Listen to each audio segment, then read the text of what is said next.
On behalf of the MGM Resorts family, I'd like to welcome the media, the fighters, and our partners at UFC to the MGM Grand. This weekend will be one for the ages as we close International Fight Week with two fantastic championship battles. The UFC 189 event promises to be extraordinary, with Conor McGregor battling Chad Mendes for the interim featherweight title. In addition, fans will watch champion Robbie Lawler as he makes his first title defense against Rory Macdonald in the co-main event. I'd like to extend a special thanks to Frank and Lorenzo Fertitta, Dana White, and the UFC staff, Bob Bennett of the Nevada State Athletic Commission. And once again, thanks for being here. We look forward to seeing you Saturday night. And now I'd like to introduce Dave Scholler to the podium. Thank you very much.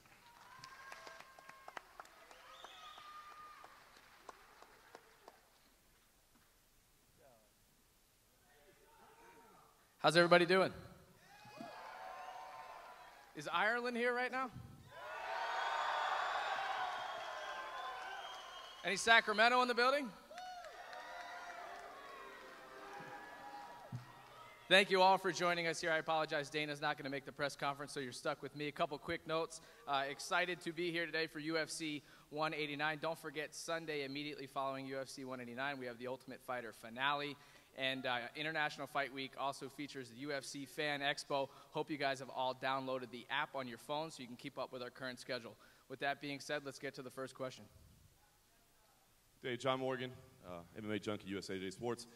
Quick questions for you, if I could. Obviously, this is not the fight we originally wanted to see, but some people are saying it's maybe a more interesting fight now because stylistic. Can you help us understand from a business perspective the metrics and things that you guys track? What has changed, either positively or negatively, since the fight changed? So you've seen our ticket sales. Our ticket sales are now at $7.1 million. So congratulations to all you guys making this the biggest event in the history of the UFC for Las Vegas and the United States. Our pay-per-view pre-buys, John, are through the roof. This is on pace to set big records. And in addition to that, all the metrics that we use, web traffic is up double and triple in most instances over the next biggest event this year and last year. So this is a big, big event. And then we have over 16,000 fans expected into the arena on Saturday. Sunday tickets are selling well, and we're going to have a record crowd at the Expo.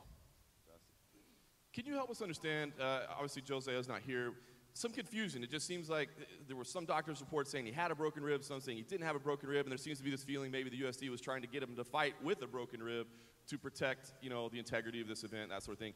Can you just help us understand what happened and how this all went down? So let's start here. Jose's health and safety was always number one, and it always is with all of our athletes. So any rumors or social media that you see that we're forcing Jose to fight is categorically false. The bottom line is there were difference of opinions in the actual x-rays and scans that were looked at, but the bottom line was it was a significant injury, and Jose decided that he couldn't fight. And that's understandable. Obviously, again, his health and safety is first and foremost. He had a serious rib and cartilage injury, and I know he's going to be watching Saturday night. Thanks, David. And last thing, I know we're here to talk about this weekend's events, but overnight we saw some social media posts, regarding Travis Brown. Yep. Can you give us an idea of, is the UFC looking into this, what you know about it, and is anything being done at this time? Sure. So I'll actually read a statement regarding that matter. UFC is aware of the social media allegations made against heavyweight Travis Brown. The organization requires all athletes to act in an ethical and responsible manner as mandated by the UFC Fighter Code of Conduct policy. The UFC will not tolerate domestic violence or any other violation of the policy. However, every athlete is deserving of due process. In this situation, as with any official allegations, will be duly reviewed and thoroughly investigated by an independent party. As a result, Travis Brown will not be participating this week in International Fight Week activities, and we'll regroup as soon as we have more. Thanks, Dave. I appreciate that. Just real quickly, if I could, for the fighters, start with Conor. Conor, obviously, Chad is getting a lot of credit for stepping in on short notice, but you're also, taking an entirely different stylistic fight on short notice. Just want to ask about your mindset and the decision process. How much of the, 2,400, 2,500 Irish fans flying over here coming to fight, how much did that factor into your decision to take, a completely different fight? My mind is absolutely bulletproof, solid as a rock. I am number one. So if you are number one who gives a shit if number 2 steps out in place of number 3? At the end of the day, I'm number 1. So it makes no difference who is standing across the octagon from me. I will win. And of course, as you said, the fans that have come over here, you know, to make the trip from my home city to here to Las Vegas is a once-in-a-lifetime trip for a lot of people. It takes a lot of sacrifice and a lot of saving up. So, of course, I was going to show up and compete regardless of who was across from me. That's why I was willing to take the 155-pound fight, the 170-pound fight. Whatever fight was available, I was going to take a fight. So I am happy to be here, and I am happy to be representing my country on this stage. I am happy to be giving the UFC a $7.1 million gate because it is me who has given them this gate, nobody else. Realistically, Dave here shouldn't even be up here. I should be on that podium. I should be standing right there. That should be my spot, and Dave, maybe you should say here, because it's me who's at the bringing all this. $7.1 million gate, highest numbers every time. We have superstars singing us into the octagon. Who do you think got that? Me.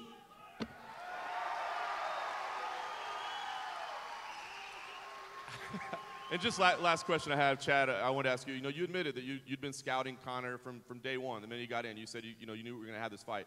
So take away all the hype, take away all the bravado. What do you think about him as a fighter? As you break him down just as an opponent, what do you think of him as a fighter? I mean, in my opinion, Conor is a very one-dimensional fighter. He's a long southpaw stand-up fighter. He doesn't have wrestling. He doesn't have jiu-jitsu. You know, you wipe all that hype out of here, I'm going to get in there and destroy this dude. Bottom line.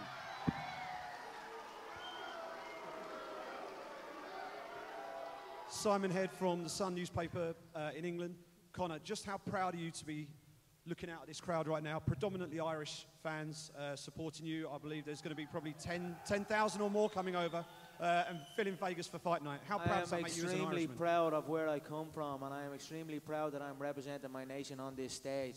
I am extremely proud that my nation are running the fight game.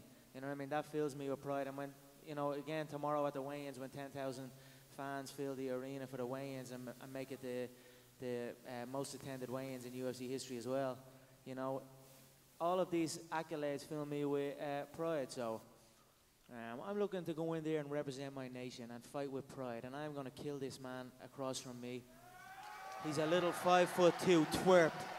He should have kept his mouth shut. And I'm going to slap the face off him, and that's it. And Conor, I'm going to fucking embarrass you, dude. I'm going to destroy your life. I've got a quick follow-up for Chad. One of the mistakes that a lot of Conor's opponents have made in the past is they've become emotionally involved in the fight. And you've had a memorable back and forth with Conor, particularly the one on British television. Is there a danger that you are now too emotionally invested in this fight and you're not going to be able to think clearly on fight night? I mean, honestly, man, I can barely understand what you're saying. We're getting an echo back here, so it's hard to hear. But from what I got from that, I mean, dude, I've been a top-level athlete my entire life. You know, I've dealt with guys like this my entire life, you know, and I beat them. So, you know, this is nothing new to me. You know, obviously it's going to be good to get in there and fight and beat this dude, but, you know, I know what I got to do. I'm going to stay focused. I have a game plan. I'm going to get in there and I'm going to destroy him.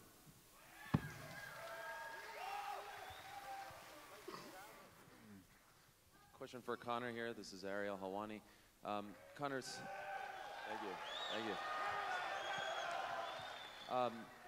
Since that fight against Dennis Seaver in Boston, it's pretty much been a foregone conclusion that you were going to fight around the summertime, and we all thought it was going to be Aldo. You did this unbelievable world tour. I mean, I would guess you've done more media leading up to a fight than any other UFC fighter. It would have been you and Aldo, but unfortunately he's not here. At this point, after all that media, the world tour and everything, do you almost feel like a caged animal, like you're about to finally get to do what you're here to do? I'm waiting patiently to pull the trigger. So we've done a lot of build-up into this. Like I said, I built this event. This is the McGregor show, make no mistake about it. So when I go inside that octagon, I'm going to pull the trigger and eliminate my opponent, and I'm going to enjoy every damn second of it. Do you think that this fight would have generated $7.1 million if it was you versus Mendes from the get-go? Or was a lot of that because it was the Aldo fight, the title fight? Yeah,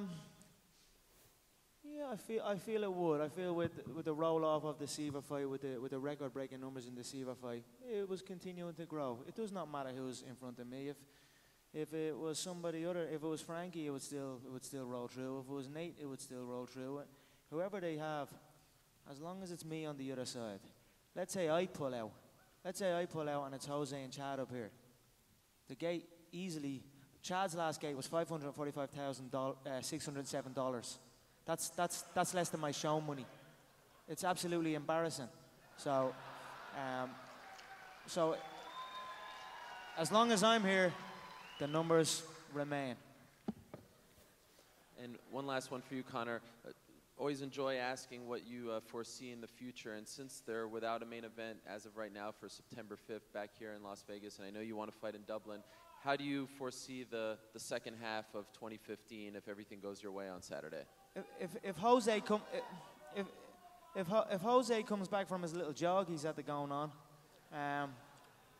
maybe we can do it, but I don't think he's coming back. But we will see. I mean, there's no coming back from what he went through. He got annihilated all through the build-up, mentally broken, and then he became physically broken. So who knows what's around the corner, but you cannot bring the show into Dublin, the show that I built in my home city, and not have me a part of it. So I don't care if it's in front of 60,000, 70,000 in Croke Park, or it's in front of 9,500 in the O2, I still will be on that show.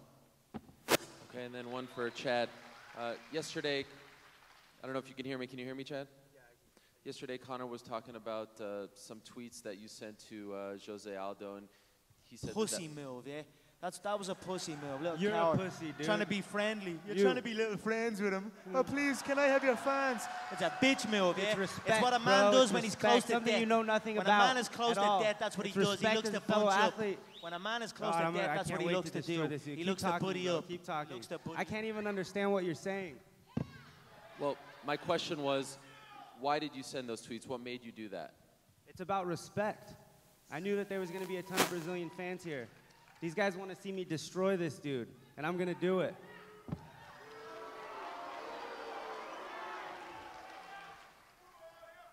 Ron, go ahead.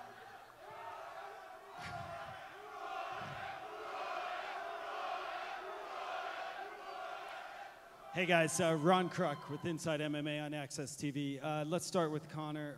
Conor, there have been some reports that you are dropping as much as 27 pounds, maybe 20 pounds to hit the target mark at the weigh-ins. Is that accurate? And if so, is that a normal weight cut for you? I do not mess around with this game. I take this game very, very seriously. It's the reason why I have been out here living in the desert heat the last 12 weeks with a 20-strong team that I have grew up with, that I have came up in the game with. I don't mess around with this game. My weight is on point. I will be 145 like I am every single time. And I will be an absolute monster inside that octagon. You know, he's too small. He's too small. It's as simple as that. The You're power looking pretty to go scrawny, along bro. with the precision You will look skinny. absolutely demolish You're him. cutting too much weight. He has a few scrambles in him, and then he will break. Then I'm going to pick him Never. apart. Chad, I'll let you respond. It seems you had something to say, Chad. Said he looks scrawny. He's cutting too much weight. He's skinny. I'm going to destroy this dude. Chad, with that said, you can hear the fans are definitely behind on Conor. Are you kind of embracing this role as maybe the underdog and the guy that the fans are, it seems like, at least cheering against? And I never pay attention to who's the underdog, betting wise, all that bullshit. I mean, this is a competition for me. This is what I love to do. I live for this shit. So getting in there, competing against anybody, I don't care who it is. This is what I love to do. And, this is awesome to be able to be a part of a card that's going to be the biggest UFC fight card in the history of the UFC. So, man, this is a dream come true for me. A quick question for Rory Macdonald. Rory, do you feel that you won that first fight with Robbie Lawler? And also, what did you take away from that first experience that will help you in the rematch? It was a close fight, but I think the knockdown in the third round pretty much sealed the deal that Robbie was going to get the decision. I walked away with a lot. It remotivated me, most importantly. Refocused me on mixed martial arts, and since then I've been on a roll with 3 good wins against some top contenders, and it's given me confidence going into this next fight. And then finally, one for the champ, Robbie Lawler. Robbie, will you just talk about your mindset coming into your first UFC title defense and coming in as an underdog? I'm not really worried about being an underdog. That's not what I concentrate on. I'm focused on just business at hand, going out there and destroying Rory. He's a heck of an opponent, really good opponent, but I'm focused. I've had a great training camp, and I can't wait to showcase my skills.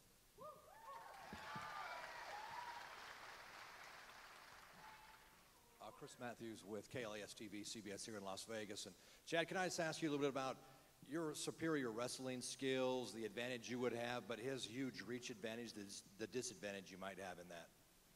As far as wrestling goes? Well, your wrestling skills are superior to his, but then his reach advantage is gigantic over yours. Just the pluses and minuses of that. Yeah, I mean, every person I've ever fought in the octagon has a reach advantage over me. I mean, this is nothing new, So most people that Mike Tyson got in there and fought, had a reach advantage on that guy too. So, I'm the type of guy that has the athleticism. I'm explosive. I can close the distance. I'm not afraid of reach advantage over me.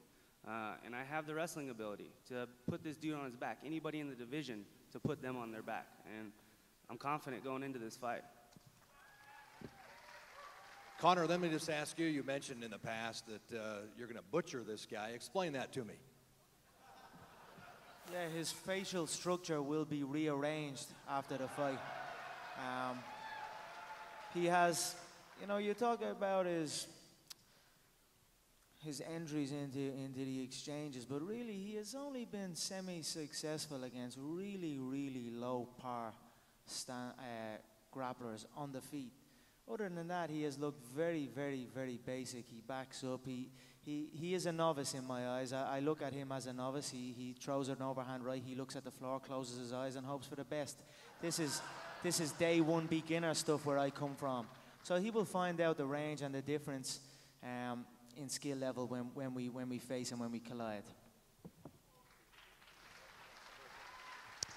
Richard Hunter, CBS Radio. Question for Conor McGregor. Conor, you brought your whole camp over from Ireland. We know you've been here for quite a while now. Can you tell us, was there any change from the day that you thought Jose Aldo was your opponent to the first day that you knew Chad Mendes was going to be the opponent inside the camp? Were there any changes made whatsoever? Not one bit. I had my full team out here already. The ship was sailing smoothly. My coach came in. It was maybe 1 p.m. I was still asleep, and he came into the room and woke me up and says, "Hey, Conor, it looks like Jose's out. It's going to be Mendes." I opened one eye. I said, "They are all the same." I closed my eyes. I went back to sleep, and that was that. It makes no difference. Question for Chad Mendes. Chad, you have the advantage of having trained and competed in multiple 5-round fights here. Conor obviously hasn't had to go that far. A lot of people think that if you have an advantage, it's going to be trying to take him in deep and then grinding him out. How much of a factor do you think your previous 5-round fight experience is going to have here? I mean, I think that's huge. That's a lot of experience. He's cutting a ton of weight. I mean, this guy is going to start fading in the later rounds. Wrestling makes you tired, and we're going to test that. And finally, question for Dave Schaller. Dave, can you clarify in terms of the Ultimate Fighter finale fight tomorrow night? It's $300,000 still left on the table, or up for grabs, Sunday night rather. And how is the winner compensated for that? Do we know how much of that they're getting? How's that $300,000 broken up? So I don't have those, but you can ask me afterwards. I'll get you the information. Okay. They'll both be compensated, and it's going to be one hell of a fight.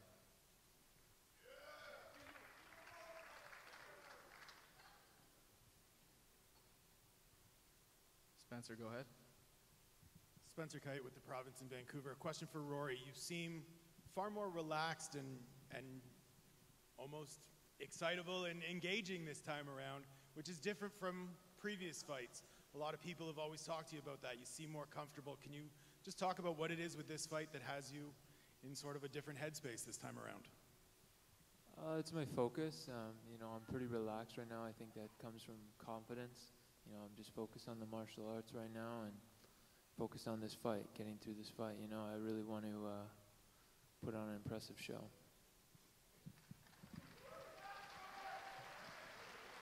And for Jake, if I could, Jake, you got a bounce-back victory against Josh Koscheck. You guys are up there. We may as well ask you some questions. What was it for you that you needed in that fight with Josh to sort of get back into the win column and reset here heading into this fight? You know, for me, I really needed to just become more uncivilized and when I fight and kind of separate the juggernaut and really let it out there. So, you know, with going into the fight, I knew, no question, I have everything what it takes to win, and as well as I do on Sunday.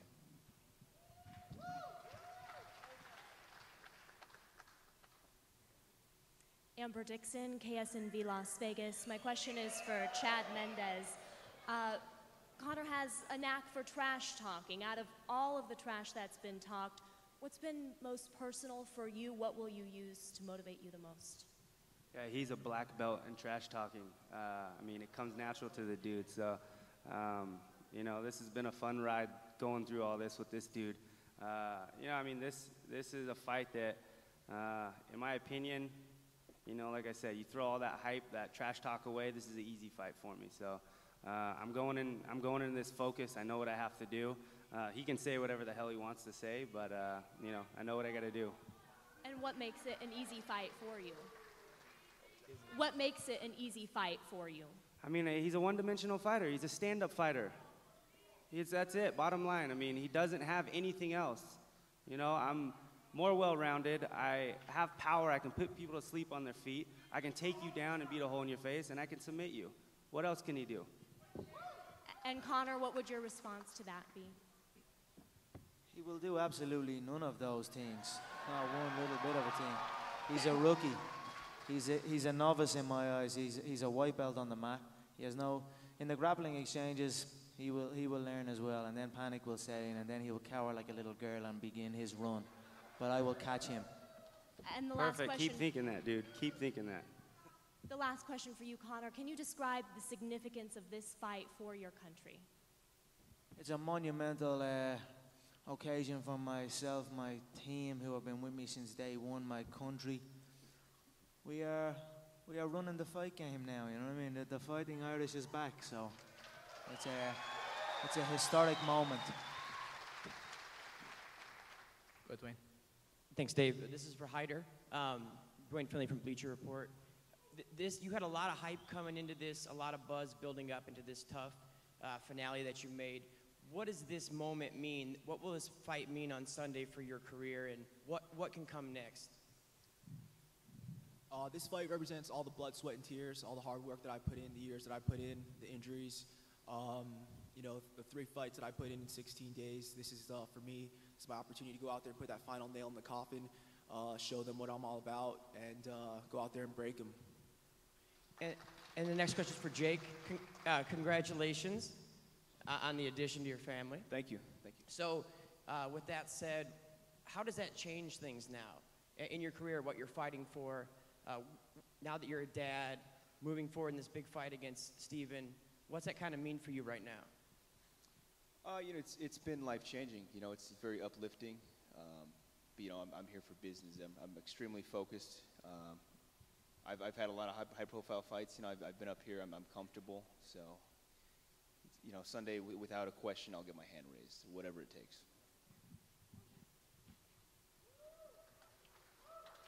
Hi guys, Karen Bryant for MMA Heat. Question for you. Thank you, Spencer. Conor, question for you. What's the significance? How did it come together to have Sinead O'Connor here? Was it simply that you two was unavailable? Have you always been a fan of hers? Is she a fan of yours? How did that come together? I love Sinead O'Connor's. I love Sinead O'Connor. I'm a big fan of Sinead. She is a passionate woman. Her voice is. She has a beautiful voice, and it's eerily symbolic of war. So for as long as my career, I have been coming out to Sinead, and now we get to do it live. So it's going to be a phenomenal occasion. It's going to be a bear pit inside that MGM Grand. It's going to be 16,000 Irish strong. and he will face a bear inside that octagon. So I am extremely excited about this moment. I have built this, and I'm going to go in and I'm going to relish it and dominate. And Kamaru, I have a question for you. Obviously, you know, people were watching, if you watch The Ultimate Fighter, you know that a lot of people on your team did not want you to be the one to represent you guys in the last fight. So how have you processed that? What kind of adjustments have you made, you know, since the show in preparation? We all know that Hyder's got that big punching power. So what adjustments have you made? And sort of what are you feeling knowing that you weren't the guy that everybody necessarily wanted? At the end of the day, just kind of assessing it. Initially, it's a bit hard to take in, but I mean, all through life, my dad's always taught me people are going to doubt you, some people aren't going to believe in you. It's how you believe in yourself, and I've proven it going out. I believe in myself, and in every stage of my career, whether it's from wrestling to getting to this point, I believe in myself, and I go out there and I give it my all, and that's brought me this far. And as far as punching power, damn near everybody has punching power. If you look at the welterweight division, everybody has punching power. That means absolutely nothing. I've been hit before. In our sparring session and practice, each and every one is a pay-per-view event. So that's going to mean nothing to me. I'm going to go out there and implement my game and do what I do. And break is not a word he should ever associate with me, because that's not something I do. I'm a wrestler at heart, 100% wrestler, and I do the breaking.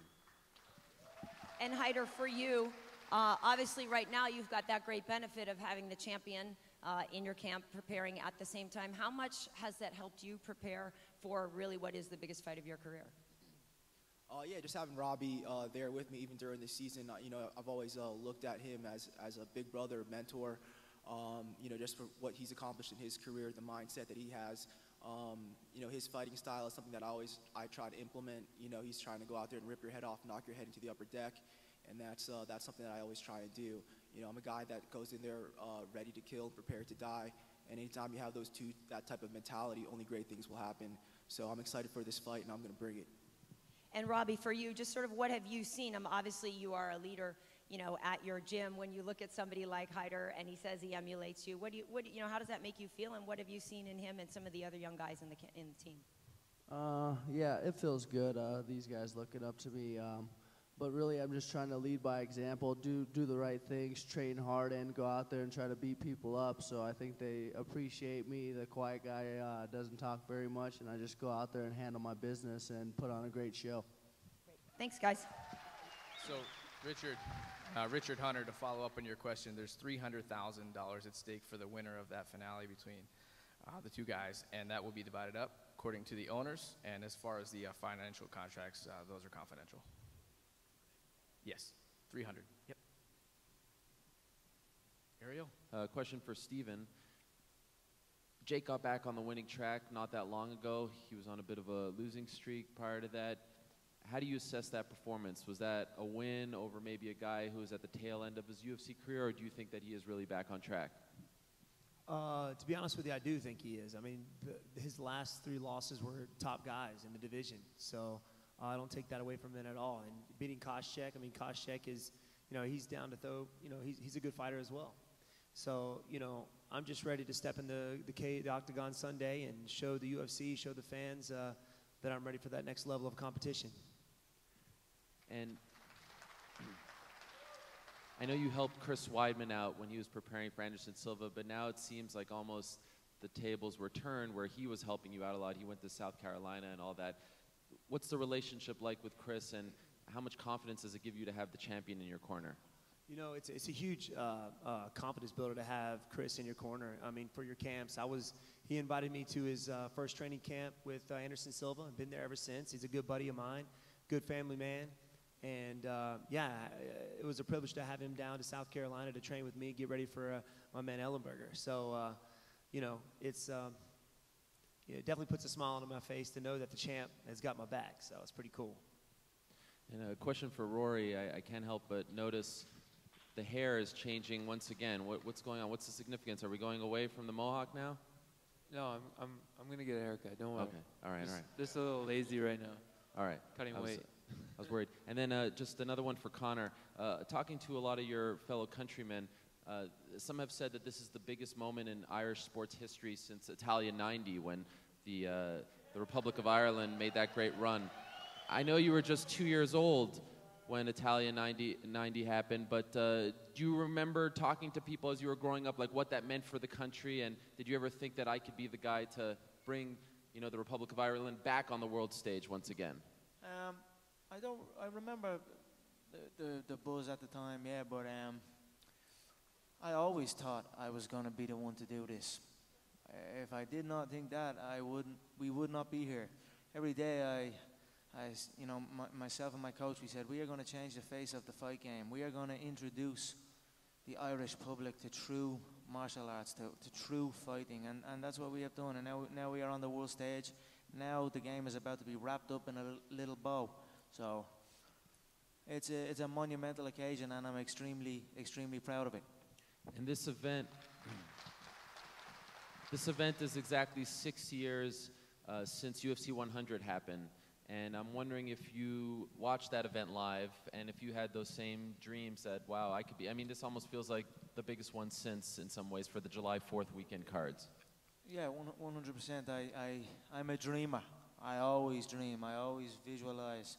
So, of course, watching UFC 100 and seeing the magnitude of that event and the fact that we have surpassed that. I am 26 years of age, and I hold every record in the game. And on Saturday night, the pay-per-view record will be the final one. So, it's been a phenomenal journey. And at the same time, I'm at 26 years of age. I am still young, and I already have every record. So, I am only warming up here. We have seen nothing yet.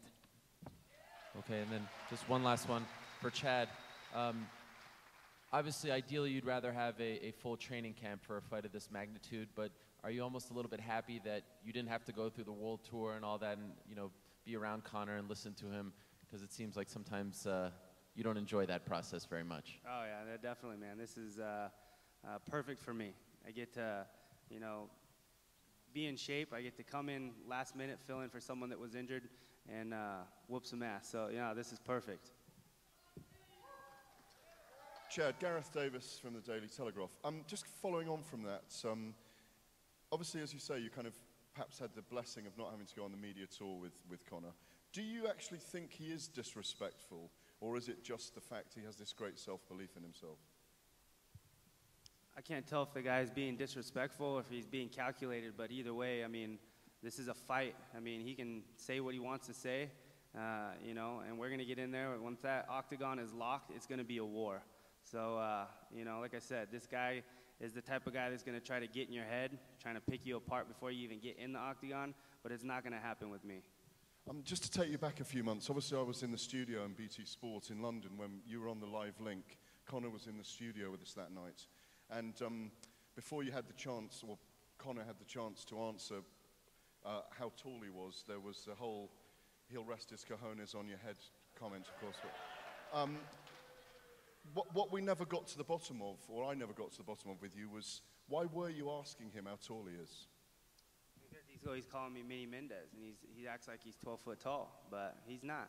And he's going to be laying on the ground Saturday night, that's for sure. And a final question for Conor McGregor.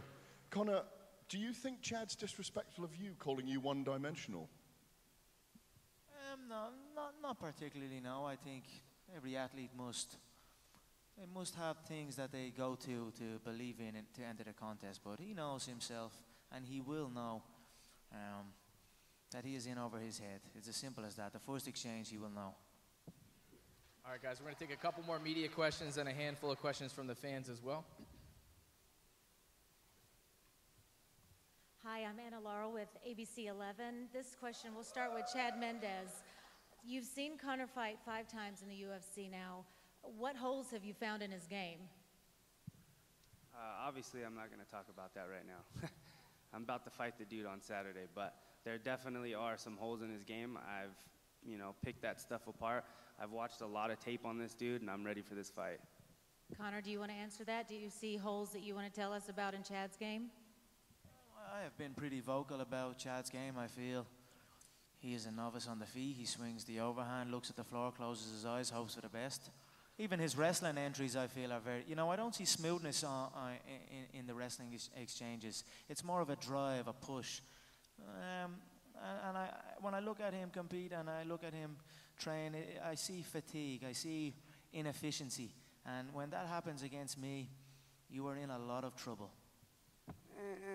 This isn't fucking yoga. We're fighting, dude. It's going to be uncomfortable.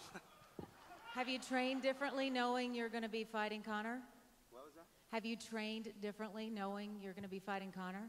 I mean, we have guys on my team that are tall, long southpaws that can emulate this monkey over here. I've been ready for this fight since the first time I've seen him fight in the UFC. It's a guy I've been watching for a while, so we'll be ready.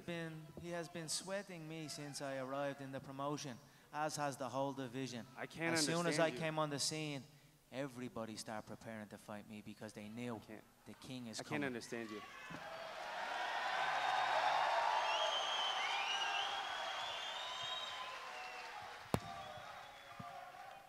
Mike Martinez from UFC.com. Conor, I just have one question for you. Normally these weigh-ins are held in smaller venues. Tomorrow it's going to be in the arena. What kind of Irish crowd do you expect there? And do you have anything planned for the stare down with Chad? I don't plan nothing, not one thing. I enter everything formless and trust in my reaction and trust in my approach. But as far as what do I expect? I expect 10,000 screaming Irish fans inside that MGM for the weigh-ins that are gonna give me that lift. It's gonna be a phenomenal weekend for the Irish, for the UFC, and for myself. So I am looking forward to it. I'm gonna relish every moment of it. And that's it. I love this life. So to follow up on that, we are configuring tomorrow's arena at MGM Grand Garden Arena to set the record for UFC weigh-in attendance, so we need all you guys there. We're going to try to set another record this weekend with the largest UFC weigh-in in history, so hope to see you guys there. I guess I got the last question. So I'd like to, number one, ask Dave, and then open it up for the entire panel. Of course, it's a massive week here in Vegas, UFC 189, the Fan Expo, and also the Hall of Fame inductions. And for us at Inside MMA, it's very meaningful as we are inducting our own Boss Rutan. He's going into the Hall of Fame, so we're very excited about that. Dave, could you first comment about Boss's induction? And then I'd just like to open up for anyone that has a comment about Boss and what they meant to him or a favorite story. Yeah, I mean, plain and simple, Boss is a pioneer. He deserves to be in the Hall of Fame, and to watch him get up there alongside BJ Penn, the late Jeff Blatnick's family is going to be there, and then Trigg and Hughes. It's going to be a huge occasion. I hope you guys will all join us for that. Boss has had a big effect, and I think his success also overseas has paved the way for many of our fighters who've joined us from Europe and other parts of the world. So he's meant a lot to this organization, and we're happy to put him in the Hall of Fame. Yeah, Boss is the man. I mean, this is a guy that I grew up watching fight, but I think more importantly, just that guy's YouTube self-defense videos were unreal. It's something I'll never forget. Boss is an absolute legend of the game, a European that went and done it. He changed the approach, he changed the styles, and he's an absolute animal. I've met the man many times. He's a great man, and he deserves to be in the Hall of Fame, 100%. Yeah, Boss, I've met him many times. I was with him at the IFL. He was awesome to be around. He's an awesome guy. He's an awesome fighter, and he's an awesome commentator. All right, with that being said, we're going to take a handful of fan questions. Paige has the mic, so we ask you to put your hand up. Go ahead, Paige, pick one, and we'll take a few from our fans here. Just ask that you stand up when you ask your question, sir. All right, two questions. I'm going to have one question for Conor and one for Chad. So I know a lot of the fans here are obviously pulling for Conor, but my question is, first off to Chad, is how do you think the fans will take him if he were to lose this fight? Do you think people will even really pay attention to really what he has to say? I know obviously he believes most of what he says, but how do you think just people will assess him after if he were to lose? I think when he loses Saturday, he's still going to have all his Irish fans that are backing him up. I mean, this is his country. These are people that are going to stand behind him. But, the hype train's going to come to an end, and it's my time to reign. And for Cameron, following the show kind of taking over the team for a while. Do you feel like the mood of the team has kind of gone up just because of all the exposure? Do you think maybe a lot of kids are maybe a lot of kids on the team are more training harder or trying to work their way up now that they see all you guys on the show and all that kind of exposure? Yes, definitely. I think so. I think it's just a testament to what hard work can do for you and how far that could get you. And so I think a lot of kids are watching that and seeing that and starting to implement that in their life and the way they approach the sport.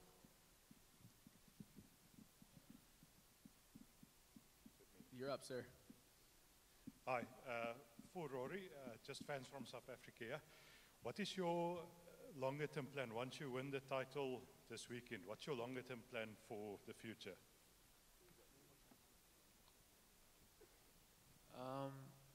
I'm not sure. I'm just going to keep doing what I'm doing. Nothing really changes. I'm just going to go back to the gym and keep working, and nothing really changes. Okay, great.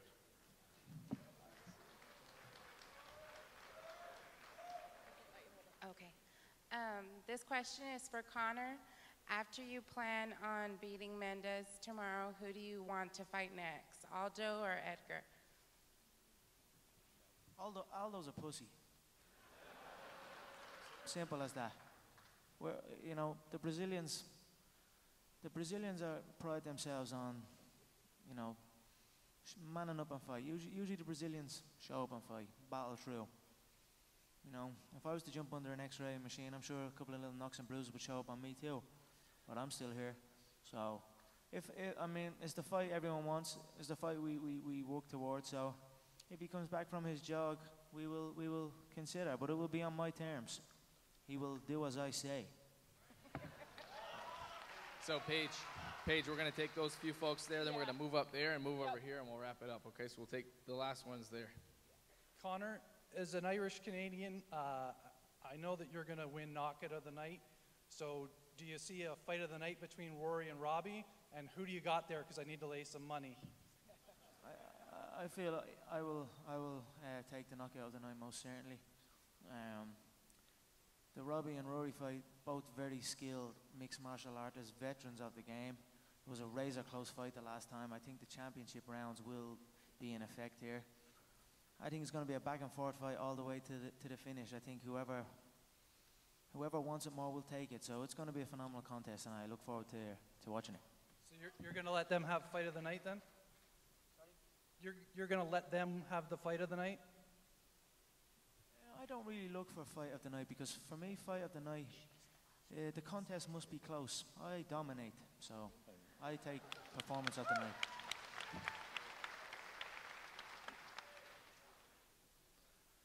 Chad, if this becomes a stand-up game, which I think it will, as long as Conor keeps his hips back and his punches throwing down, how do you see the fight going if it goes stand-up? Well, first off, I'm going to have to say that I'll probably knock him out. No, we got to cut. We got to keep moving. Chad Mendes. After the weekend, you would have lost Jose Aldo twice. Conor McGregor is going to dismantle you. Do you go up or do you go down? What do you do after he beats you? Did you make sure you took your juice this morning, bro? I will win on Saturday. Bottom line. Go sit down.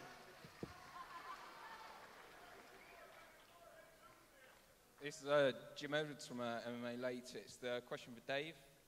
We know we got the 3 arena booked for Dublin on October 24th. What are the current limitations to that show being put in a stadium? Can you help us understand what's stopping that at the moment?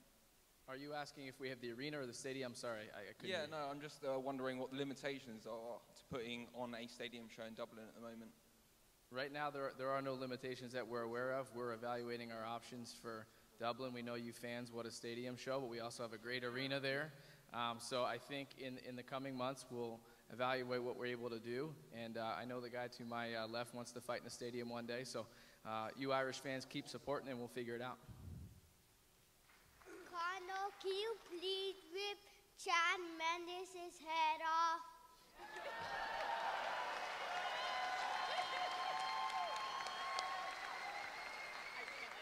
Thank you. I don't know if I can top that, but this question is for Chad Mendes and Conor McGregor. Based off of both of your flexibility and a recent interview with Conan O'Brien, who do you think has a better sex life? I mean, I know my sex life is great. I can't speak for Conor. My sex life is phenomenal. Paige, we're going to take 2 from up there and then 2 down here and then wrap this thing up, okay? Fans up in the balcony area here.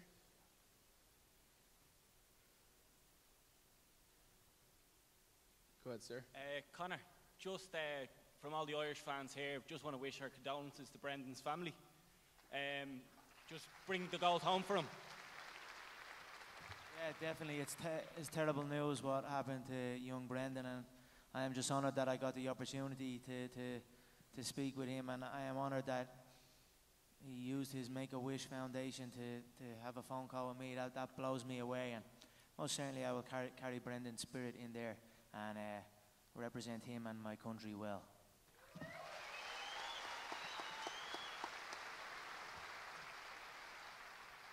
This question's for Mr. Schaller. It's in regards to UFC matchmaking. Between the year 2012 to recently, we've seen a lot of injuries that affect main events and co-main events. And I was wondering, has there been any ideas of booking, let's say, for example, that idea Ariel had, Weidman versus Rockhold, and then a top contender fight of Jacare versus Romero, whereas if the main event drops out, a top contender can take that spot. Yeah, no, we generally do that. I see your point, and I'm sure Ariel appreciates the credit. But we've been doing that for quite some time. As you saw in the instance of what's coming up here, we have Rhonda and Betch, and then you have Jessica and Misha the week before. But generally speaking, we do that. If you think back to that card we had in April on Fox, we had 2 middleweight fights at the top in that instance that we had an injury. So the other thing is, you guys saw a few weeks ago, we're working with great companies like Exos and Fusionetics to help us get out in the forefront of identifying injuries. So we realize it's an issue, and we're trying to address it. Take 2 more from over here.